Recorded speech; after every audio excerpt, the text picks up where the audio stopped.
Although Lincoln had a distinguished record of service in the Illinois state legislature and had served a term in the lower house of Congress as a member of the Whig Party, he had no name recognition outside Illinois. In fact, Lincoln had largely withdrawn from politics after leaving Congress in 1849.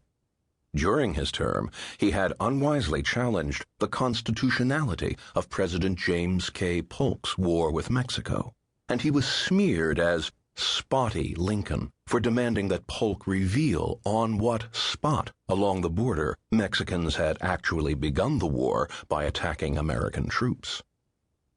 But the passage of Douglas's Kansas-Nebraska Act galvanized Lincoln back into political life. He had always opposed slavery. He had always believed that slavery violated the natural rights of the enslaved blacks. But he had also supposed that slavery would gradually die out on its own if it was contained within the South and not allowed to spread into the Western territories. Douglas's popular sovereignty seemed to open just that possibility, and together with the Dred Scott decision, Lincoln became convinced that a well-organized slave power had gone on the offensive and would not rest until slavery had been legalized everywhere in the United States.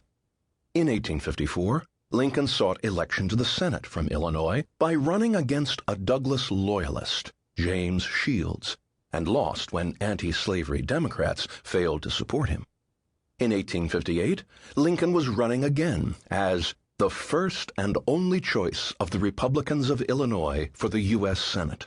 And he accepted the Republican State Convention's endorsement by picturing the American Union as a house divided, which could not permanently endure half slave and half free. With Douglas suffering from damage to his popular sovereignty doctrine, as well as from the organized hostility of his own party's leadership, it was entirely possible that an upset was in the making. But Douglas still enjoyed tremendous popularity in Illinois, and to counter that popularity, Lincoln challenged Douglas to a series of one-on-one debates, which Douglas scheduled for 7 locations around the state during the late summer and early fall of 1858.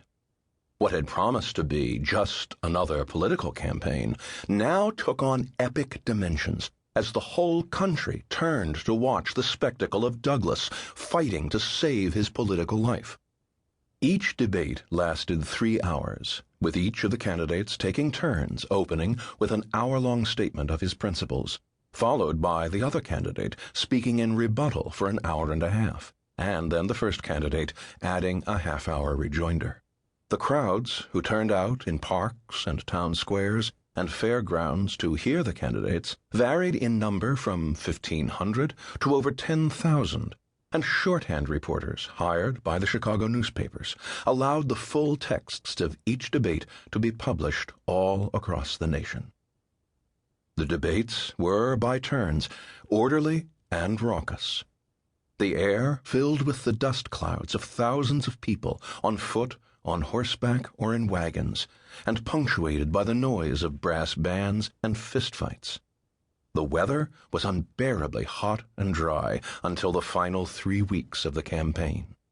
There was only one topic up for discussion: slavery, and whether it should be allowed any opportunity to spread into the territories.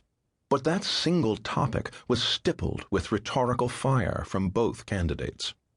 Douglas argued that Lincoln had betrayed his country in the Mexican War, that popular sovereignty, even in its negative form, was the only way to settle the slavery dispute and head off civil war, that Lincoln was a radical abolitionist who wanted to free all the slaves at once, that the House divided speech was an invitation to civil conflict, that Lincoln had hatched a conspiracy of his own to radicalize members of the old Whig Party, that Lincoln, and this was explosive in a society which took white racial supremacy for granted, wanted to mix blacks and whites as political and social equals.